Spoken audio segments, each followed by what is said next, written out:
Hey, Payam, it's Wade Franson.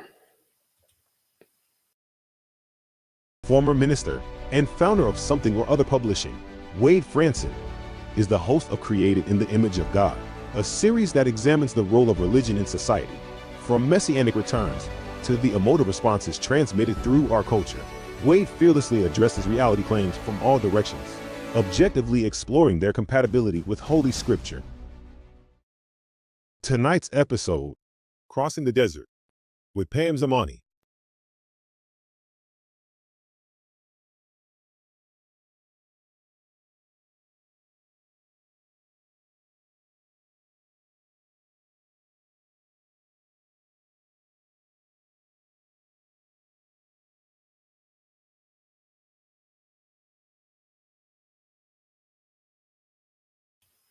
Good evening, everyone. This is Wade Franson. I'm the host of Created in the Image of God. And I was just on the phone with our guest for tonight. There seems to have been some kind of confusion, but he is on his way. So let me just take a couple of minutes to introduce you to him while we wait for him to arrive here in the studio. My guest is Payam Zamani. He is the founder, chairman, and CEO at One Planet Group. Payam Zamani has extensive work experience as a founder, chairman, and CEO in various companies. Since 2015, the founder, chairman, and CEO of Planet Group, which is a company focused on developing, operating, and investing in various industries such as advertising, tech, publishing, automotive, real estate, and marketing. He also served as the founder and chairman and CEO of BuyerLink, formerly known as Reply.com. That's a company that went public in an IPO, an initial public offering, and raised 1.2 billion in that initial public offering. His story has, for me at least, a little similarity with somebody I've always considered an inspiration, which is Andy Grove, the founder of Intel. And if you know the story of Andy Grove, he had to flee from uh, the horrors of World War II, I believe from Hungary, and eventually make his way to the United States, where he then got involved in that. So Payam Zamani's story has some similarities to that because he has written a book called Crossing the Desert, which details his escape from Iran and his arrival in the United States. So, if and when, and I'm going to say when, Payam joins us here in the studio, we'll dive into all that. So, in fact, right on time, here he is, having just done his introduction. The man of the hour, I'd like to welcome Payam Zamani into the studio. Welcome, Payam. Hey, thank you, Wade. Good seeing you. So you and I are both a little bit discombobulated here. I was waiting for you in the studio, trying to wing it, and you were somehow we didn't connect about it being tonight, it being live. But here you are. How does a man with your responsibilities and your busyness manage to suddenly shift gears and arrive live for a show like this? Well, when you tell me to show up, Wade, I'll be there. So, So it sounds like you have a good marriage, right? You've maybe practiced that in your relationship with that other half, perhaps, or yeah, because when I just show up wherever my wife tells me to. That's what I'm getting at here. well, the good news is that, somehow this got mixed up on my schedule, but I was, I've been working longer hours than usual, and so it was easy for me to switch gears and be here with you, and I'm looking forward to this. Awesome. Well, I was just drawing a parallel between your journey and Andy Grove. Have you ever been compared to Andy Grove in the past, the founder of Intel, who fled, I believe it was Hungary or Romania, I forget, to arrive in the United States? Yeah, no, I have not. But I remember during my early days building a business. I think it was a book he wrote, something about always being paranoid, and Yeah, the saying is only the paranoid survive. That's one only of a his paranoid quotes, survive. Exactly, and right? and I remember that that really resonated with me because I feel like I've always been a bit paranoid about what I don't know. There are lots of things that I can control, but lots of things that I cannot control, and it's the things I don't know that I cannot control. And But I don't think I've ever been compared to him. Andy Grove is definitely an icon. Well, there's another thing, another person that comes to mind. I think it's Donald Rumsfeld who coined and made famous the known unknowns and the unknown Right, unknowns, right? right. But let's not talk about him. But I'm curious now. So that paranoia of the unknown, does that lead to an intense curiosity on your part to discover and search and find out? That's interesting. I think that is part of it, but there is also another part to that, and that is the idea of always having a plan B. And I think it's almost like, because you don't know what's on the other side of the door, then you want to make sure that if what you see on the other side is something that is not what you want to see, you have a plan B. You have another way to get out. And I think that because of where I was as a child, how I grew up, I feel like having a way out has been kind of important. And so that's the way I look at it, more about a plan B than anything. Yeah, I was instantly reflecting on my own experience when you were saying that, and I had a very difficult childhood, ended up in some situations where I had to really become a survivor, and I can relate to that sort of mode. So let's dive into that because, as you may recall, that's the normal format of our show is to understand your origin story, your creation story. So tell us a little bit about your parents and the home you were born into, and how those very early experiences before you were self-consciously aware of who you were and what you might become through your adolescence and teenage years. What was where did you come from? What's your origin story? Yeah. So I was born a Baha'i to a Baha'i family in Iran, and if anyone knows anything about the Baha'i faith, they know that we're peaceful people, and so it was I guess a bit odd for me growing up in Iran as a Baha'i that why the government and so many people, the fanatics, uh, they wanted to cause harm to us. But that is what I was used to. People breaking our windows. When I was 4 or 5 years old, I remember people breaking our windows every night. So we would have to, when we have dinner, there was a bit of a half wall in our family room. We'd eat dinner behind that half wall because people were likely to break our windows at night during dinner time, and we just didn't want the rock or the glass end up on us and in our food. So that was kind of like the environment I grew up with. And then after the revolution that took place in Iran, things got a lot worse. So Sorry, that was the early 70s, that revolution? Late the late revolution 70s? was in 1979.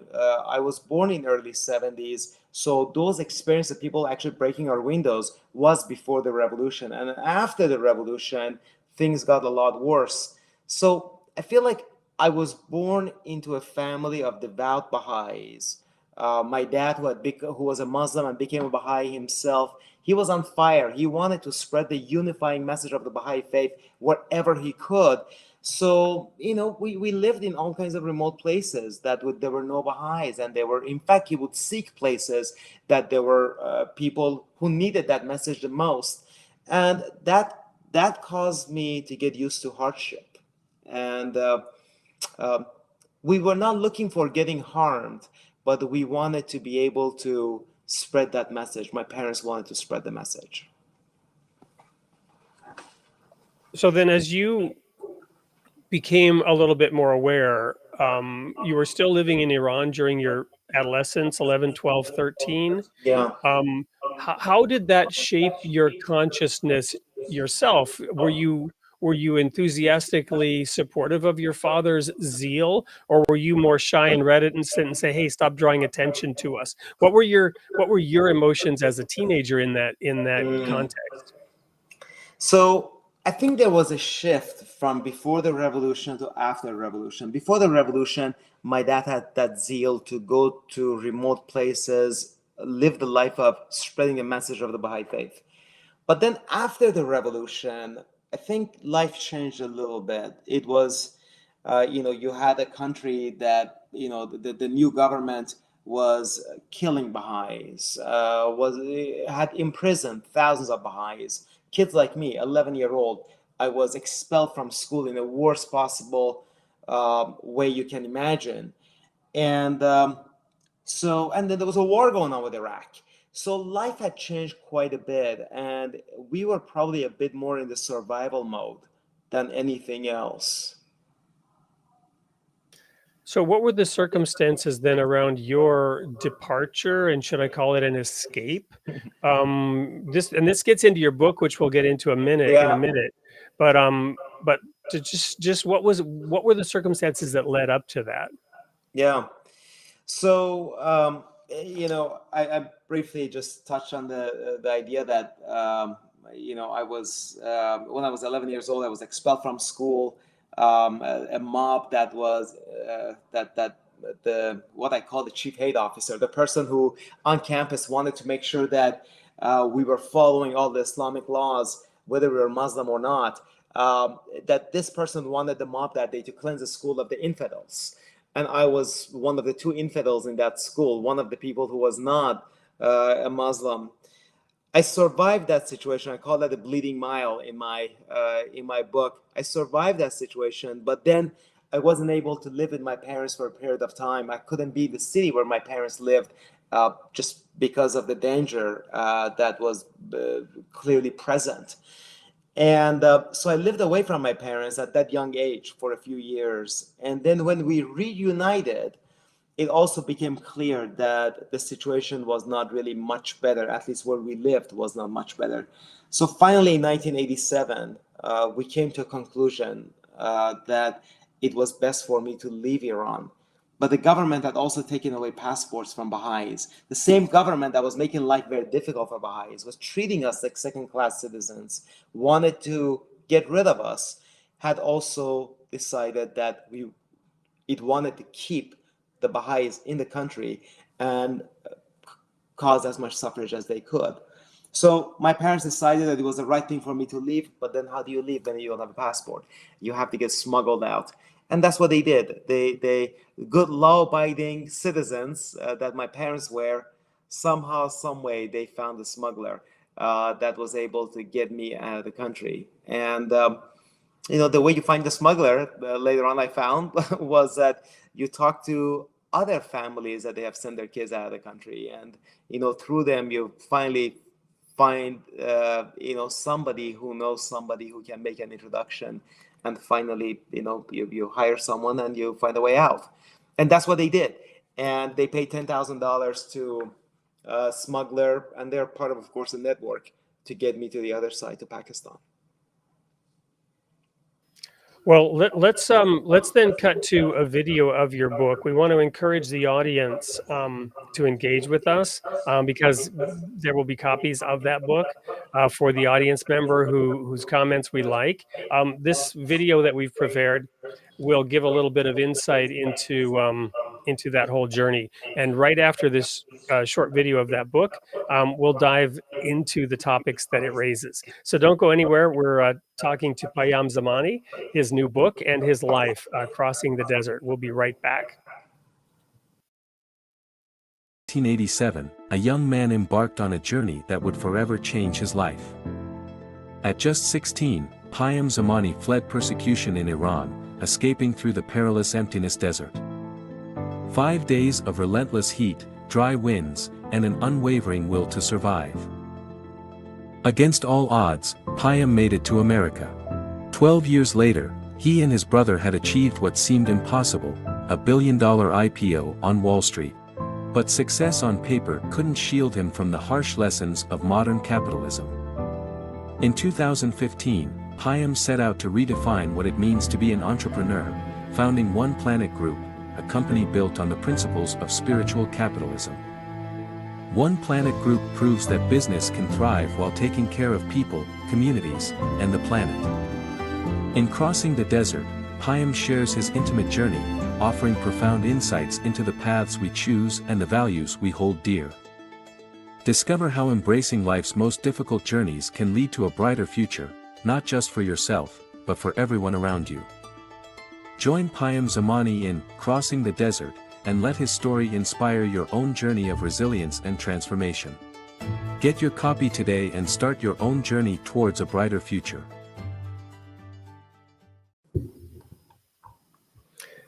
Welcome back. That was a little promo for the new book. So tell us what led you to decide to go ahead and write that book. You know, I'm not an author. I'm not a writer. But I felt like I had a story to tell, and I had written this book um, twice before, but I had not published it. And the reason was, to be honest with you, I wasn't sure if there would be enough of an audience to read this book.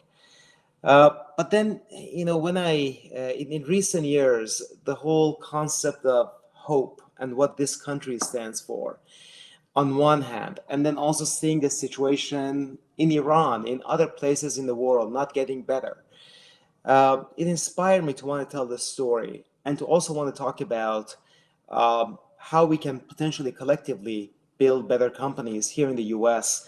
Uh, and I thought that the foundation of everything I'd experienced in my life was my faith.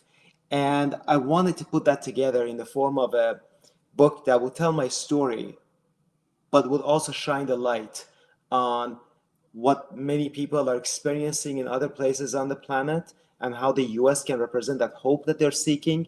And at the same time, as part of telling my story, to talk about uh, the US and the capitalism and how we can potentially bring more joy to our own lives to the and lift up our businesses so we can elevate them to serve humanity. And I found them all to be very connected.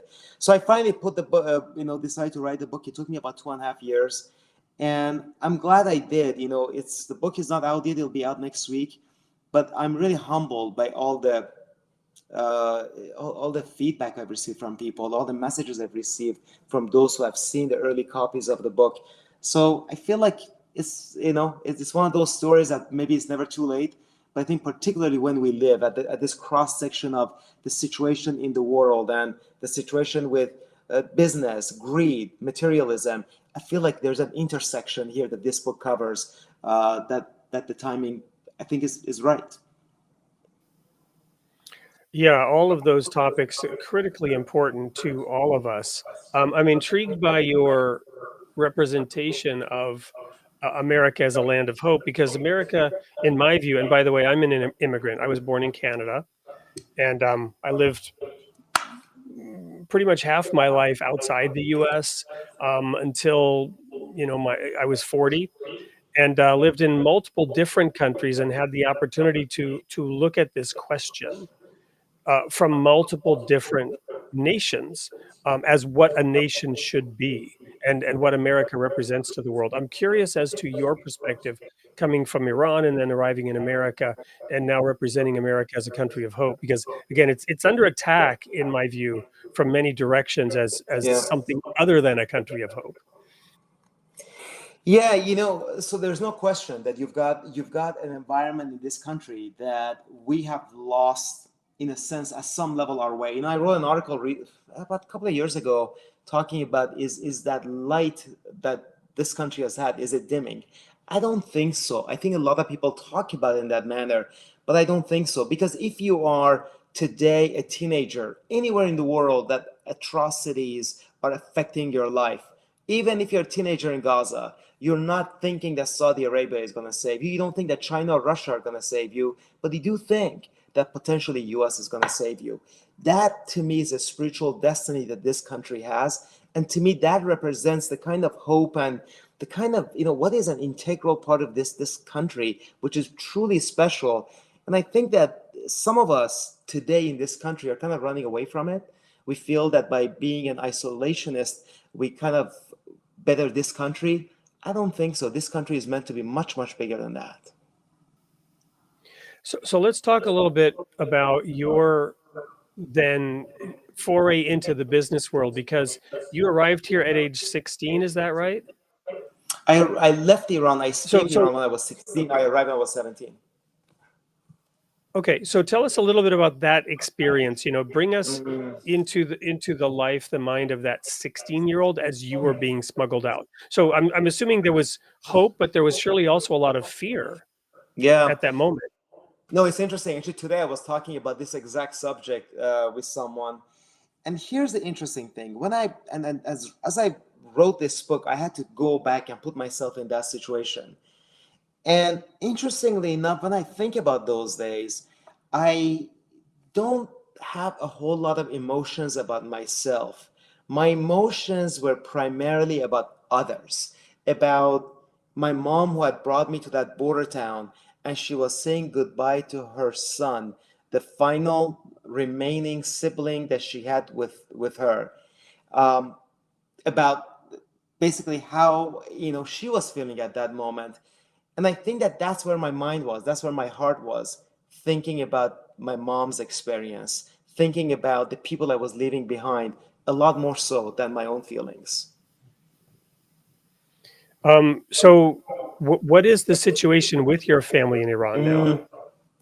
So my family, they ultimately everyone left. My brother and sister, they had left before I left Iran. They had left in the same manner that I did, and my parents also left Iran in the same manner after I left Iran.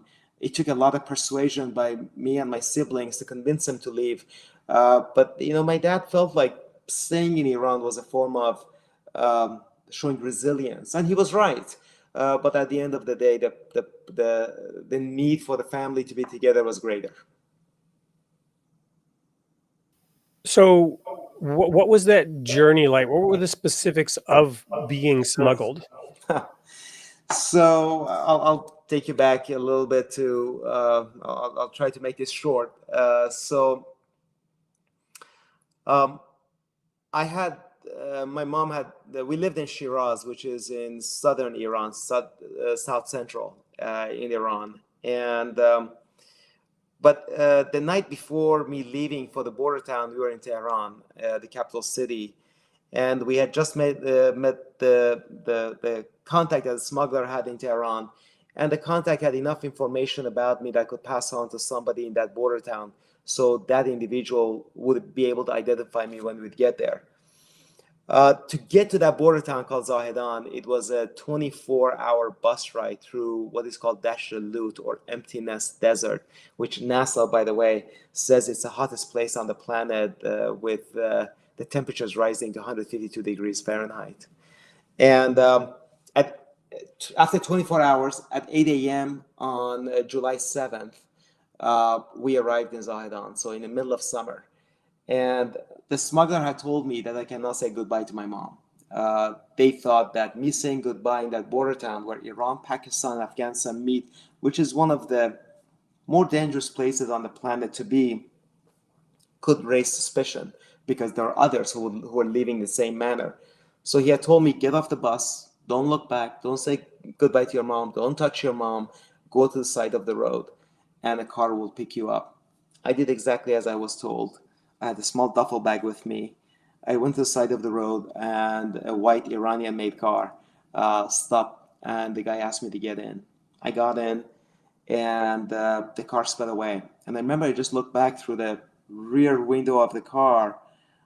I saw my mom, and for a moment, our eyes, I feel like, locked. But when I think back, I doubt she could really see me because of the reflection of the sun and so on. But I could see how she was, uh, I could tell she was crying out loud inside, but she could not show any emotions. And what was going through my mind at that moment was how much harm a country must have done, a government must have done, that a mother thinks that my kid is safer out there with this smuggler that by their nature should not be trusted than staying with me in this country. The car made a left turn, and that was it. I could not see my mom anymore. But I was thinking, what happened to her? She was just on that bus for 24 hours. Now she has to take another bus for 24 hours back to Tehran. How will that ride go for her? I was in a hidehouse till that evening. It was 8 a.m. till about 8 p.m. And then there was a group of me, another boy, and four Jewish girls that at about 8 p.m. they put us on the back of a truck. four in the back, two in the front. There was a driver, there was an assistant that he had. It was a Grand Cherokee truck, an old one, and that was raised. They put us in that. They covered those in the back with a tarp, and the truck left the courtyard of the White House.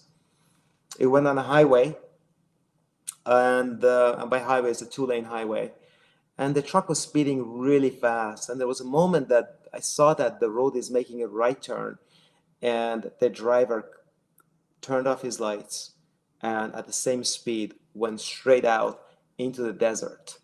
And the truck was all over the place, but we knew that from that moment on, our lives were in by far a greater danger. We were very close to the border, and that went on for a long time, for hours. At about midnight, we got to a place that we could see the border guards, and the driver made sure that they cannot see us, but we could see them. And there was a stretch of highway that they were patrolling. When their car, the border guards, was far enough, we crossed the highway. The assistant driver ran out, swept the highway, so they could not see the tire marks when they would come back. We continued driving until we got to a place that there was a mountain range that we could not go beyond that. There were motorcycles waiting for us. We got on those dirt bikes, went on for another hour. Then the dirt bikes could not go any further. And then we had to basically hike the rest of the way. And we hiked for the following 5 hours. And ultimately, as the sun was coming up, we arrived to the other side that, in my book, I talk about how it reminded me of the movie Lawrence of Arabia. It's just sand and the sand dunes, just exactly you've seen in that movie. And we were absolutely tired. We were not expecting that kind of a journey. And from a distance, we saw these two trucks coming towards us. And I could tell we were in Pakistan because the steering wheels were on the other side.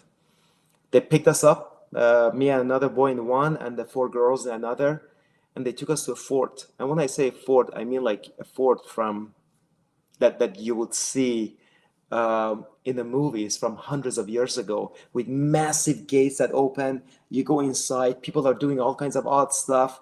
They put us in that fort for a while. But I remember really vividly, that was really interesting, was that there was a Coca-Cola sign that was beaten down by sand and the wind and so on.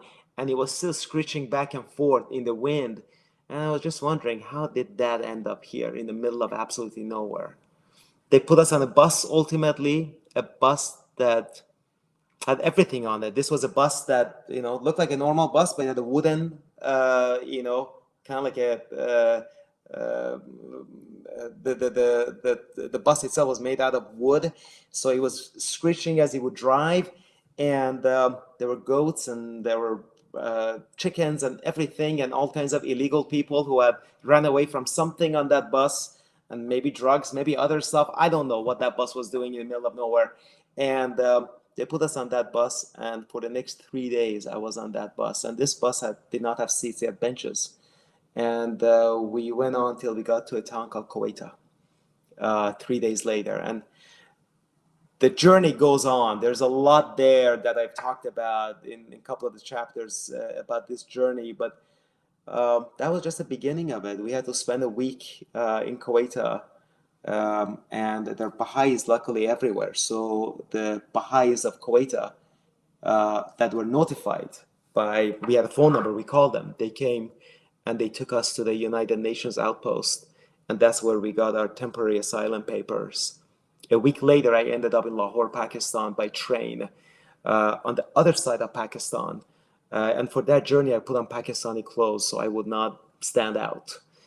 And I got to the other side of Pakistan, and that's where my brother and sister were. And I was with them for the rest of my time in Pakistan. The part of the journey that it's like there are those experiences that really stay in your mind forever, and they shape who you are, has to do with when I ultimately received my permanent refugee status from the United Nations.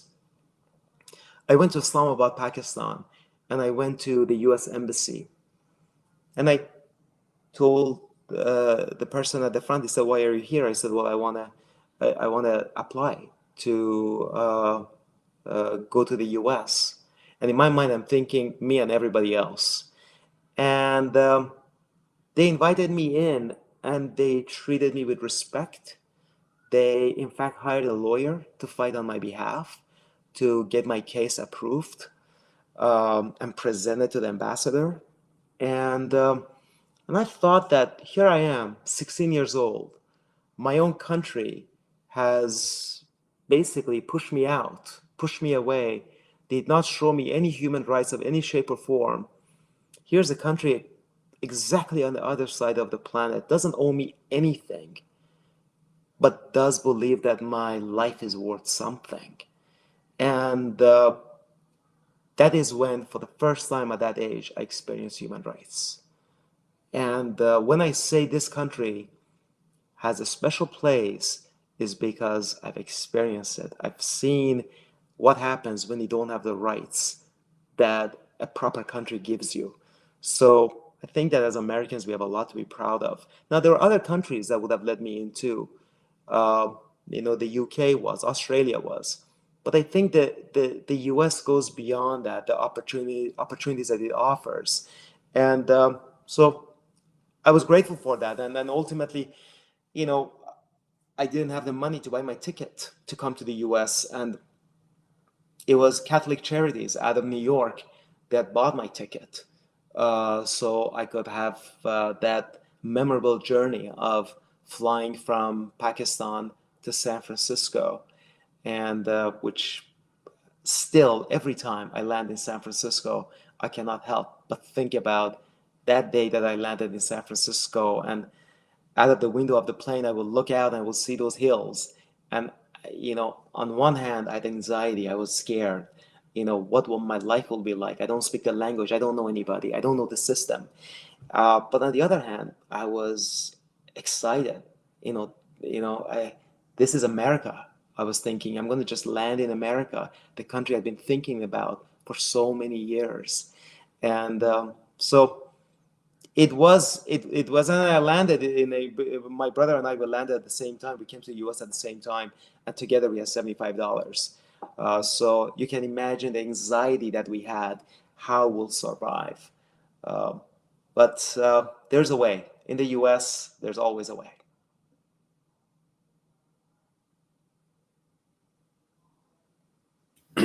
So I assume. Sorry, I'm muting myself because I'm getting a little bit of feedback back from your end. I'm not sure. We weren't able to do the tech check, and so I've also gotten word that it's hard to understand when I speak. But I want to try to tie in something here in a couple of minutes. If I can get that resolved on my end, I'll try a couple of things. Anyway, so I assume the Baha'i community further helped you and your brother when you arrived in the United States, get your feet on the ground and help you, overcome the fact that you only had $75 between you. So while the US, when I was in Pakistan, offered me asylum, US would require me finding a sponsor in the US, and that sponsor basically would agree to help me get on my feet and be able to get my life in order. The sponsor that I initially had was a local spiritual assembly, a Baha'i spiritual assembly, which is an elected body that's responsible for the affairs of Baha'is in a town. And a local spiritual assembly out of Alaska had sponsored me. But then I had also which one? Because I lived in Alaska. I graduated from high school in Palmer, Alaska. It was an island called Cake. And but I had a cousin in the US. He lived in California. He'd also offered to sponsor my brother and I, and we took his sponsorship. But my cousin was 21 years old, and what he could offer us wasn't financial support, but rather was help us get a job, help us get started, help us learn the language. And that's exactly what he did. He selflessly helped us however he could. So we did not receive financial assistance from any Baha'i institutions, but rather my cousin within a few days helped both my brother and I have jobs. I had two jobs that I started almost concurrently. One job was working with him at a pizza place where he was a manager, and he hired me to work at that pizza place. And the second job I got was to work at a silk screen printing. And there was this gentleman named Patrick that he had a shop that he would print t-shirts with all kinds of interesting and not always clean prints for truck stops. And so I did that. I worked at the pizza place and I did silk screen printing. Wonderful. But then you got into technology. You studied at a university in Southern California. So I finished high school. I had 1 year of high school left. I went to Bayer High School in Modesto. And then I ended up going to UC Davis outside of Sacramento, where I studied environmental toxicology. And initially it started because initially I decided to go into environmental toxicology because I thought that I wanted to become a doctor. But then soon I realized that, again, in my book, I talk about this quite a bit, about all of my entrepreneurial endeavors as a kid back in Iran.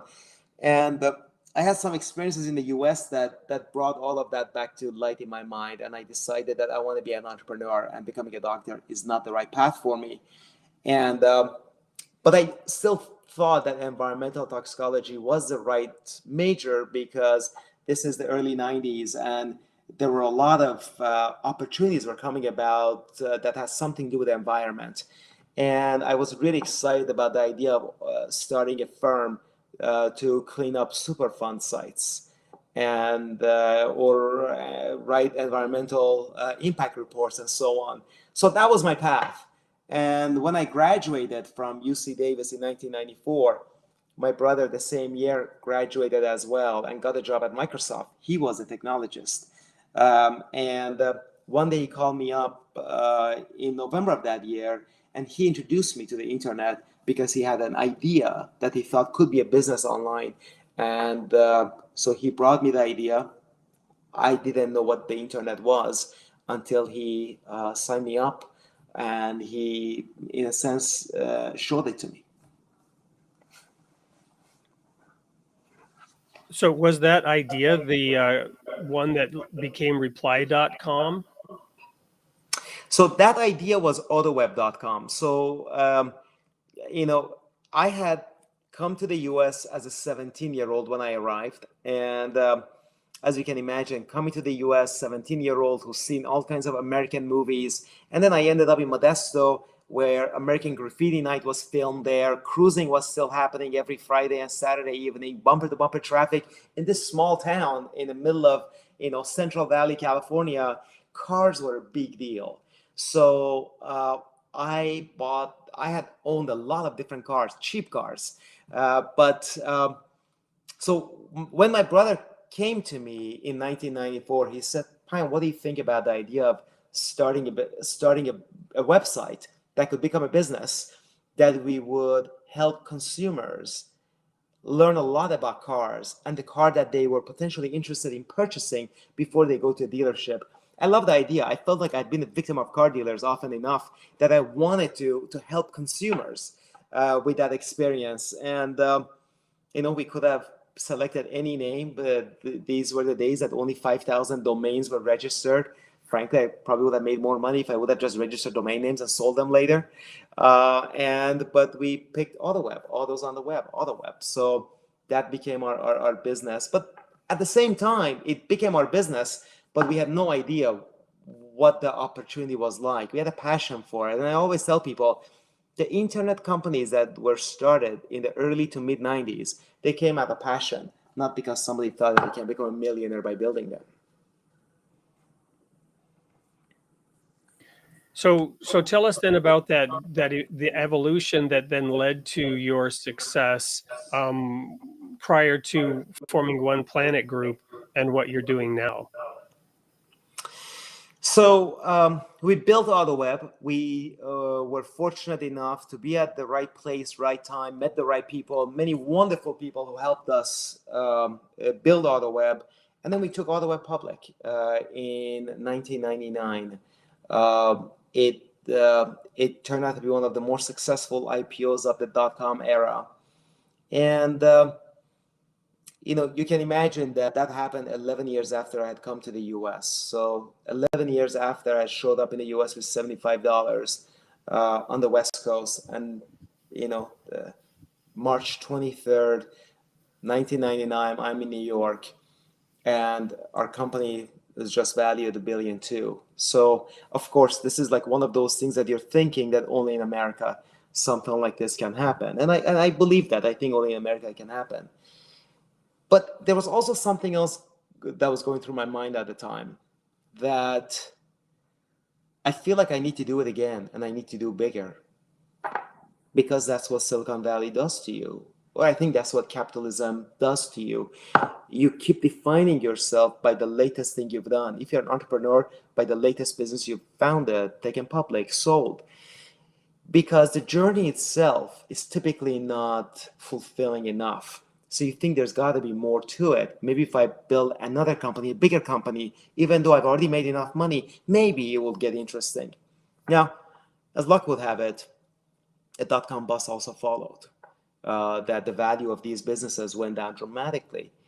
And I also got exposed to the darker side of capitalism and the darker side of Wall Street specifically, that how stock prices are manipulated, how the system is rigged, how there is really, at least in many cases, not enough of an interest to build companies, but rather create value in stocks and sell the stock, whether or not there's a business that can continue beyond, a few years.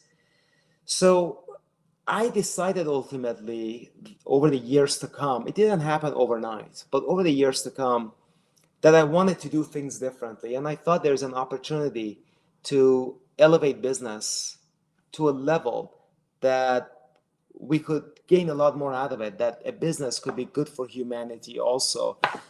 There was specifically there was a conference I went to, and the CEO of a nonprofit spoke. And I remember turning to my wife and saying that, I'm jealous. She said, why? I said, here's the CEO of this nonprofit speaking. And every day her life is service to humanity. Every day she's gaining fulfillment from what she does. She doesn't have to think about, maybe on the weekend I'll have time to do something of service. Every day her job is service. Why is it that we leave betterment of the world to nonprofits and greed to for-profits? Why is that? How did that come about? So I do firmly believe that businesses, for the sake of, even if it's not for the betterment of the world, for the sake of themselves, for the CEO, the founder, the executive team, the employees, choose to have a just cause, choose to stand for something beyond money, because then that will make the journey itself so fulfilling that they're not going to think that I have to keep building another company after another company in order to feel like I'm worth anything or I'm worth something, because the competition no longer exists. I want to serve humanity. And if that's done through my business, excellent. Thank you. I can relate to so many aspects of your journey. I also was involved in several startups. I was with a large consulting firm. You may know them, Deloitte Consulting. Sure. I actually did some consulting work for kellybluebook.com. So I Oh, was listening to AutoWeb, and I know a little bit about that space. Um, every really successful business serves a need, right? So I think, whatever business you're in, I think the human element can see the work that is being done in good terms. I mean, and I also know that the Baha'i faith teaches that work is worship, right? And so I hear you, and absolutely there is a dark side. And yet so much benefit has come from being able to build companies that raise standard of living, that create products and services that help others, right? So where is the balance, and how are you achieving that with your new venture? I'm glad you brought that up. Yes, absolutely. And I think that the concept of work, when it's offered in the spirit of service as worship, to me, there's a sense of it's almost like freedom. It allows me to live my life every day, almost as though I'm praying, as though I'm living a life that's worth living. That is something that brings fulfillment. And I think that the concept, the idea that today we measure success by how much one can accumulate and how much of goods and services of the world that person has the ability to consume seems highly, highly archaic. It may have worked at some point in the past, I don't know when, but it clearly leaves a lot of us kind of empty. You look at people who are worth billions and they feel like, I got to keep going. I got to be worth even more. If I'm worth 100 billion, I want to be worth 200 billion. But why? Why is it that that is driving people while you know that you have employees that they are probably still struggling, while you know that your business is going into business lines that can potentially put the average Joe out of business on Main Street in our towns. But you feel like you have to keep going because that's what defines you. And I feel like there's fundamentally something wrong with that way of thinking, that for our own sake we need to improve. Now, also, I don't believe that laws are going to help us to change our approach, change our mentality. I think it takes a spiritual awakening, a spiritual revolution, or whatever you want to call it, for us to get there. That I realize that, you know what, making money is good, but I want to be ethical about it. I want to make money, but at the same time, I don't want to make money in a way that my profit leaves a loss behind. My profit can only represent profit, not just for me, but for humanity.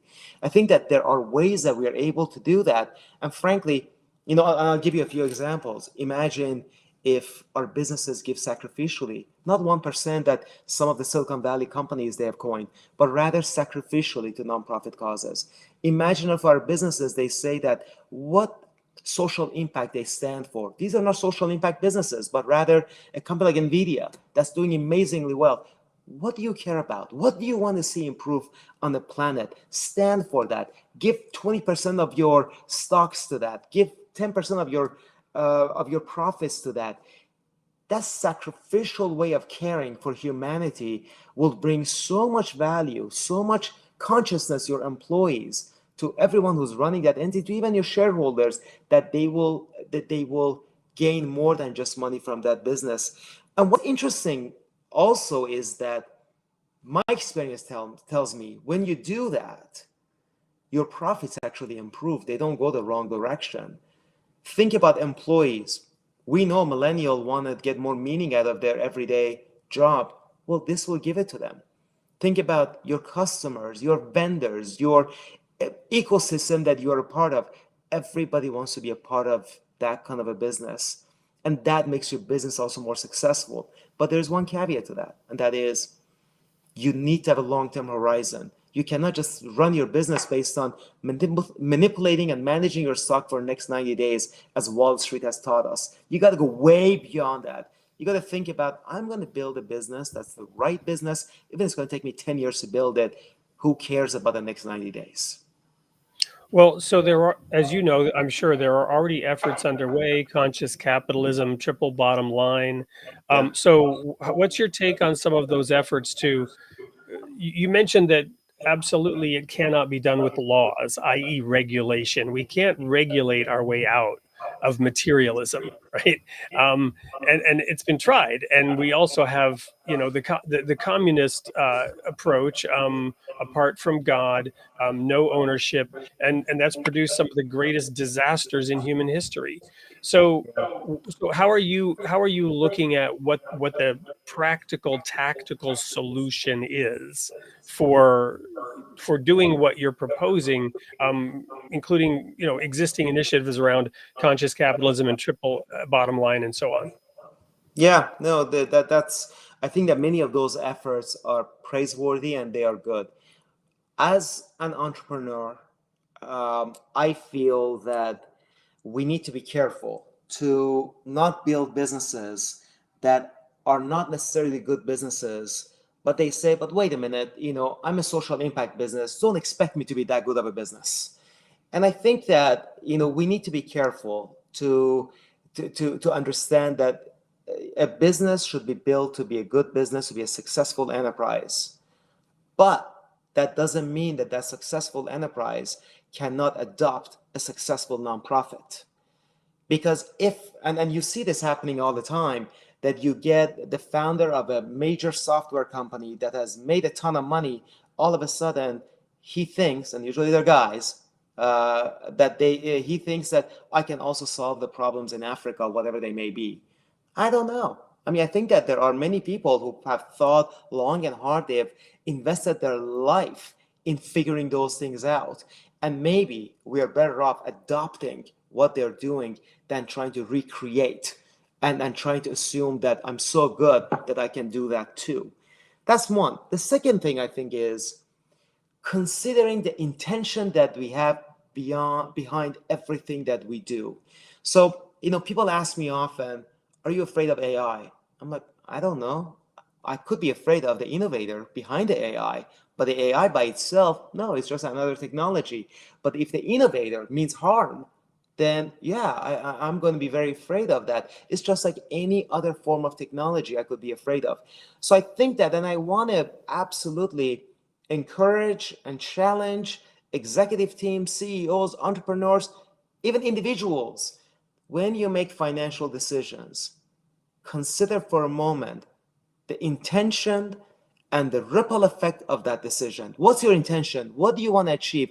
If I am at Snapchat that serves many teenagers all over the country and the world, and I allow a form of rating of friends that the friends know how they rate compared to other friends that I have.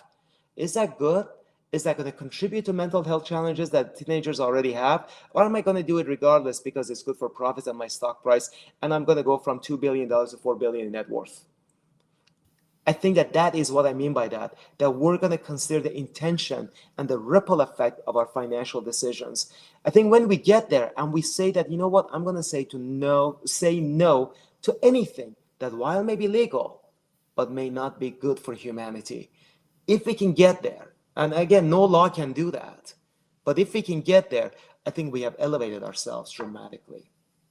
Yeah, clearly business models, business ideas that cater to the baser human instincts, cater to things that form addictions, cater to those negative aspects that too many of us, are tempted by in classic religious terms, the carnal desires, right? The things that the Ten Commandments were designed to work against, the things we were told not to do, right, by the basic Mosaic law of the Ten Commandments. Um, when those things can be exploited for profit, and they are exploited for profit. Yeah, no, Um, absolutely. I think you talked though about helping nations in Africa. Um, and I know I have to keep my words very limited because there's a lot of feedback, and I feel like I can hardly understand myself, and I don't know if the audience can understand me at all. But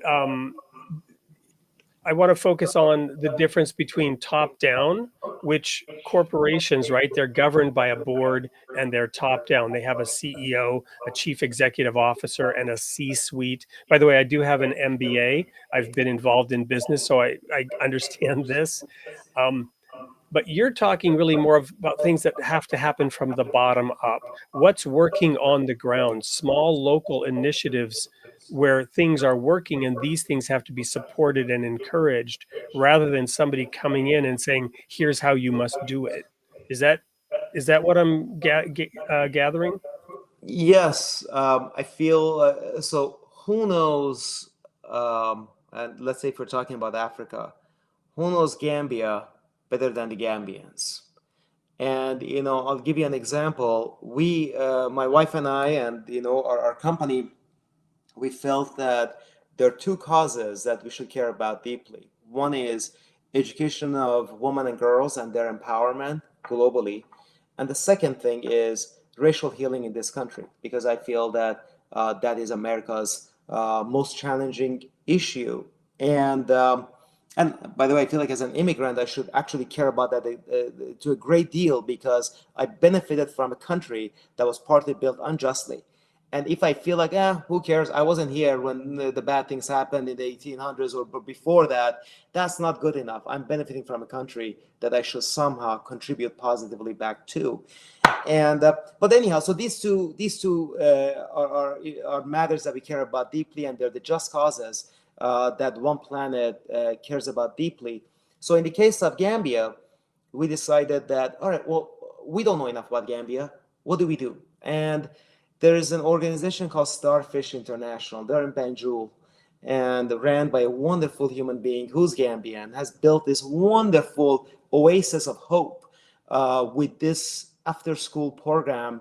That's a girl empowerment program. And you see how these girls are becoming the future leaders of Gambia and Africa. And to me, that is the way to do it, rather than me showing up and saying that I built a successful internet company, so I'm also able to figure out what girl empowerment should be done in Gambia. What do I know?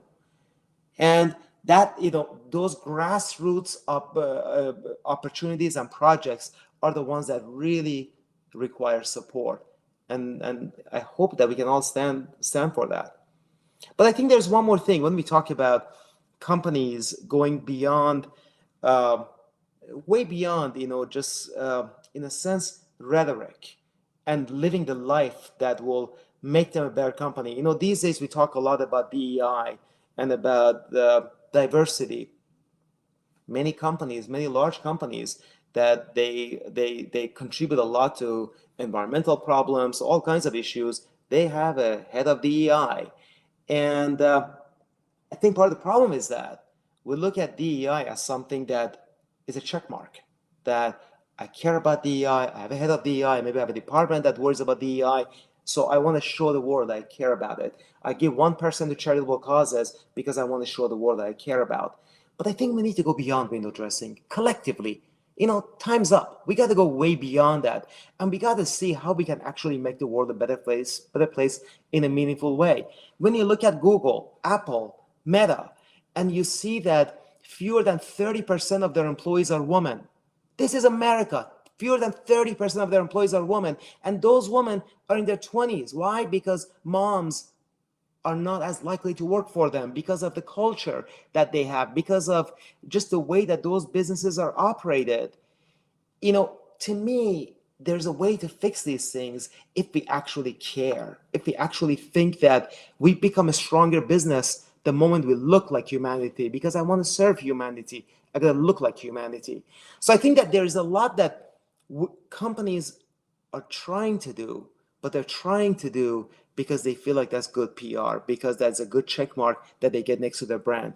You can't fake these things. You got to do it right from bottoms up. That should become part of the DNA of your business. Thank you. So tell us a little bit about One Planet Group and how you are implementing those principles in that venture. And Sure. first of all, what is it? What does it do? And then how do you implement those principles into that venture? So One Planet is, for lack of a better term, is a sort of a private equity. And we own a few technology companies, and we invest in other startups as well. And it's interesting, in Silicon Valley, for example, only about 2% of the VC money goes to women and people of color. And in our business, 60% of the money we invest goes to women founders and people of color founders, or companies that are run by them. And we don't feel like there's a shortage of finding great entrepreneurs that they happen to fit that. So I think it's important for people to realize, I'm not suggesting that we have figured things out. Come look at One Planet and you can look at a great model. We are in a humble posture of learning, attempting to learn. We think we know where we want to go, and every day we make a ton of mistakes, but we think we know that North Star, and we want to go towards that North Star. There are a few things that we do. We wanted to make sure that we have a culture that is understood by everybody. So we documented our culture that is based on spiritual values, and we share that with all of our new employees and existing employees in study circle format. So when employees join us, they know exactly what it is. We offer service days, paid service days to our employees. We want them to get used to a life of service. And we don't want them to feel like they're giving up anything for doing that, so the company does. They get paid on those days. If they can offer a service, great. If they don't, they're not forced. It's up to them. We give sacrificially to nonprofit causes. We adopt nonprofit causes. And we think that should be part of our business. We try to lead with love. That is our number one and our core value. We think truthfulness is the foundation of all human virtues. So as a result, we're not going to lie to our clients or anybody for any reason. Even if we lose a lawsuit, we're not going to lie. And there are many other aspects of our corporate culture, and innovation plus intention. That is the tagline of our company. We think about the intention behind our decisions. And I tell my employees, if our success requires someone else's demise, we should be in a different business. Because if people love to use our product, they use our product, so be it. But I'm not going to wake up every day thinking that somebody should go out of business for me to succeed. To me, that is not the way I want to live. I want to behave. Those are some examples, but it's more about, I think, the DNA of how you behave. It's about the spiritual principles that you sign up for, and it's going way beyond lip service, way beyond just having core values, but thinking about, how is that going to affect my bottom line? Am I going to sacrificially also give to the point that it will affect the amount of money I have left for other financial decisions for the enterprise? And so I just think that you need to go layers deeper. Our employee count is only a few hundred, and we have for a long time had about 50% women, 50% men in our company. And in the last couple of years, we acquired a few businesses, and now we have 46% women and 54% men. If you talk to my management team, they'll tell you that I remind them all the time, we need to be back at 50-50. That's what the world looks like. And we need to be there because, again, you cannot serve humanity if you don't look like humanity. So, do you experience any challenges with the classic auditing, fiduciary responsibility, those kinds of accountabilities in terms of you conducting your business in this manner? When you talk about sacrificial um, uh, generosity, that would go against the typical. And I assume One Planet is not a public company, but if it were, how would you navigate those things? Yeah, that's a great point. You're right. One Planet is not a public company, and so as a result, we have a lot of freedom of how we do things. But I think that a publicly traded company, so let's say Amazon is worth, I don't know, let's say 2 trillion or close to it these days. If Amazon tomorrow would come and say that from now on, the board has decided that 20% of our profits will go to whatever causes. Well, that would be a big number, and there would be a lot of eyebrows that would be raised by Wall Street. That why are you doing that? That's bad business.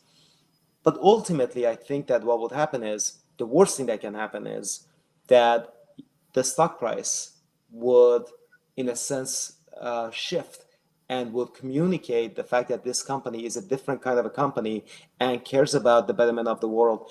And the stock price could go down, but it may not, because the public market at the same time would know that you are giving money to charitable causes, but you don't have to. That's not baked in overhead.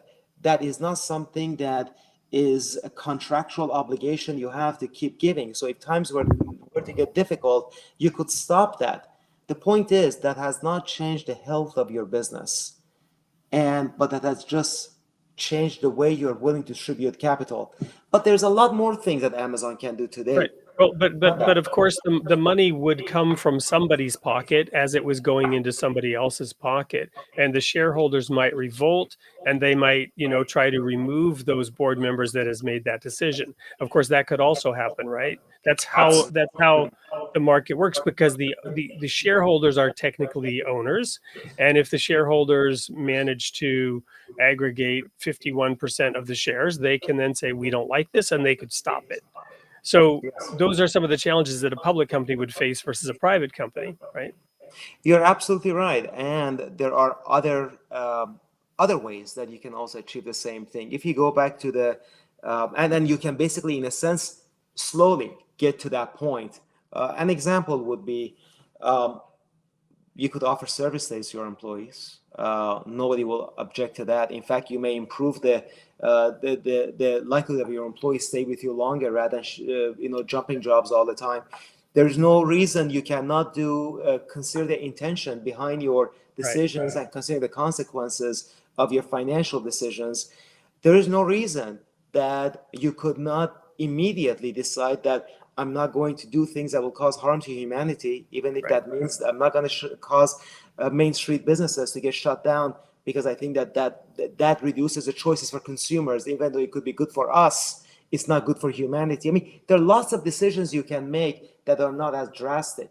But if today I'm going to invest in a company, I want that company to be willing to think be a lot more of a maverick, and be willing from ground up, from day one, to build that company differently.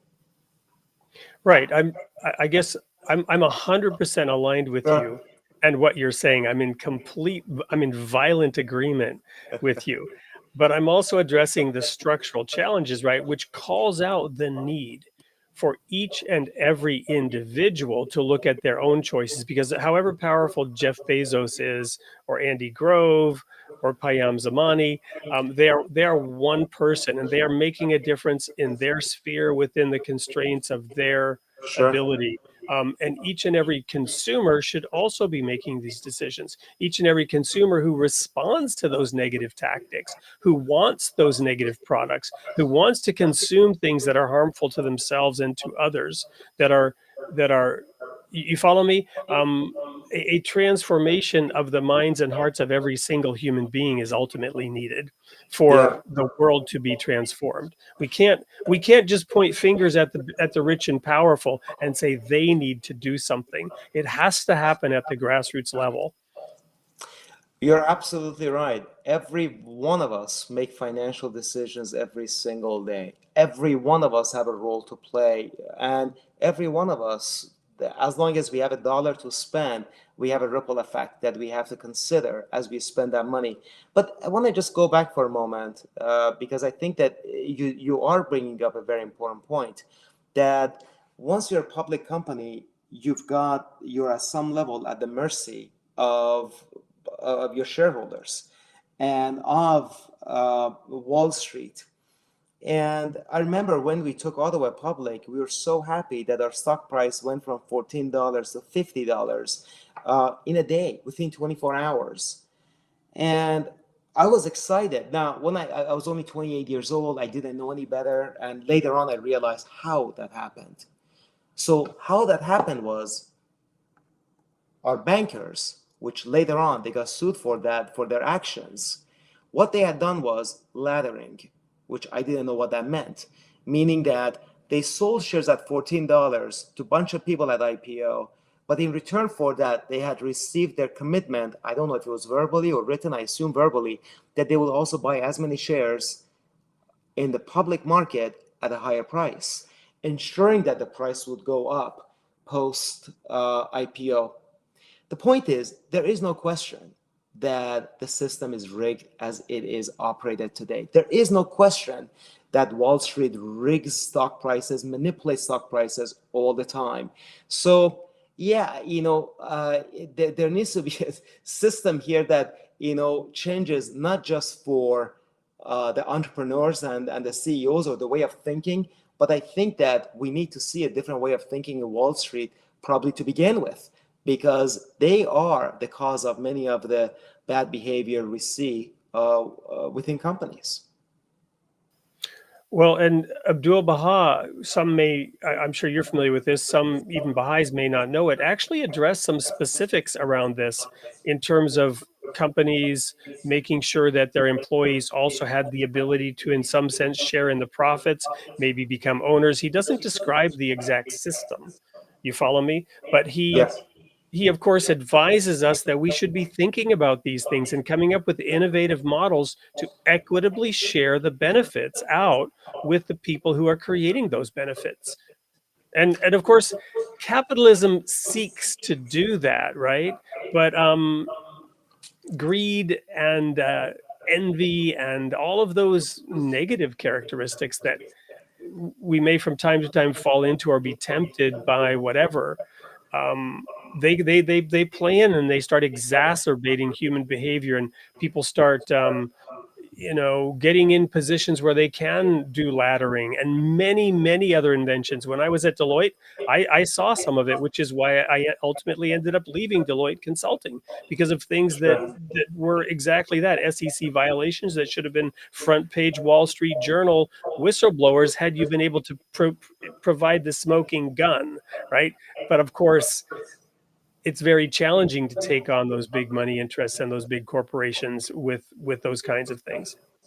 No, you're absolutely right. And I think that capitalism, as we are practicing it today, is what we were taught by Milton Friedman.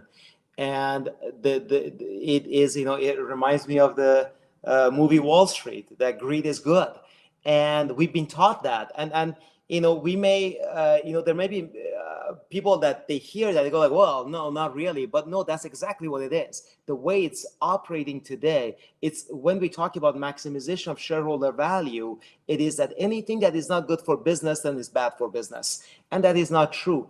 Business is not just business. Business touches humans. Business employs humans. It serves humans. So thinking that business is just business is as far from truth as it can possibly be. And we need to find a balance here. Otherwise, businesses will continue to harm environment, because that's something not for us to worry about, because I need to maximize shareholder value. When I'm running a company that's perfectly profitable, but my stock price is in the dump, what do? I let my employees go. I reduce the headcount so I can show Wall Street that, look, I just had let a bunch of people go, so I become even more profitable to make you happy. The next day, stock price goes up. And it's bad for business, even the long-term vision of the business, but they will do that because that's what Wall Street expects. So I think that there is, and truth be told, I'm eager to get back into the public markets again at some point, because I would like to experiment to see, is it possible? Is it possible, or is it completely wishful thinking that a public company can operate within this ecosystem, having a better model, a different model? I think it's possible. I agree with you. I think we're already over time. I would like to have you back at some point in the near future and continue this topic, continue this discussion. For right now, we have actually. I'm not sure if there were some other technical difficulties. We have not had the kind of audience participation that we often have. Um, uh, it's also just possible that people are just completely fascinated and just listening, and maybe it's also possible that we're not as deep into religion as we often are, and some of the audience aren't really sure how to comment on this topic. But what I'd like to suggest is that we will follow the comments as we continue to market this show, and when your book comes out, we'll look to get copies to those people at that time, because you know we do have a few comments here, but I don't know what really to there. I'm not seeing questions. There's a lengthy comment by one of our audience members and his son's entrepreneurship. Um, but I'm not seeing how to really engage with the audience comments at the moment. So Payam, what would you like to leave the audience with here as we approach the end of the show today? I mean, it's just been fascinating to me listening to you and Sure. diving into these questions, and I want to dive a lot deeper and talk about these things more. But I think we're running out of time now, and we'll have to wrap it up. I tell you what I tell my kids, what I tell people I work with, that you need to start with optimism that, it is possible to do things differently, to do things better. It is possible to say and believe that maybe the way that things have been done for a long time is not the way to do. Maybe they serve the purpose, but not today. And I think that all of us would agree that there is a lot wrong with the world as we know it today. And that's okay. It has served the purpose up to now. But I think it's also time for us to forge a better path that will be good for all of us, will be good for humanity. And again, I go back to why I wrote this book. I wrote this book because I wanted to bring hope to that teenager who's in the other side of the world and trying to figure out, how am I going to survive? How am I going to do better? And it's also for that entrepreneur here in the US that wants to bring more meaning to his or her own life. And I do believe that there is a way, and that's why I've shared my story.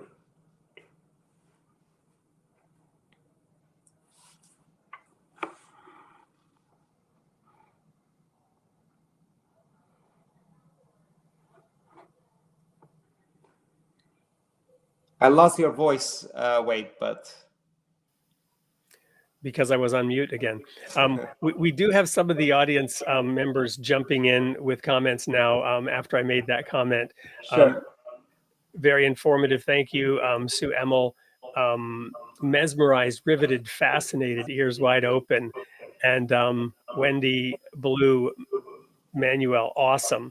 So we'll thank you so much. We will now they're coming in. Love this. Thank you both. So we are at the end of the show. I'm going to just quickly let everybody know what to expect next week, and then we'll have to wrap it up. So next week we have Julie Raboa, same time, same place. By the way, 8 p.m. Central Time. Julie Raboa has founded. She's the founder of something called From Bud to Bloom, an online community dedicated to supporting adult children overcoming painful crisis. Julie Raboa has a mission to help individuals embrace God's truth, freeing them from guilt, shame, and condemnation. So you won't want to miss Julie Raboa, fascinating person with a fascinating story to talk about those topics. Payam, I sincerely hope we will find a way to have you back on the show soon to dive more into these topics. I'd love to connect with you personally and learn more about One Planet. It has been a wonderful, wonderful show, and I really appreciate you taking the time to be here with us tonight. Thank you, Wade. Appreciate it. Good seeing you. All right. Goodbye, everyone. We'll see you next week. Until then, may God be with you.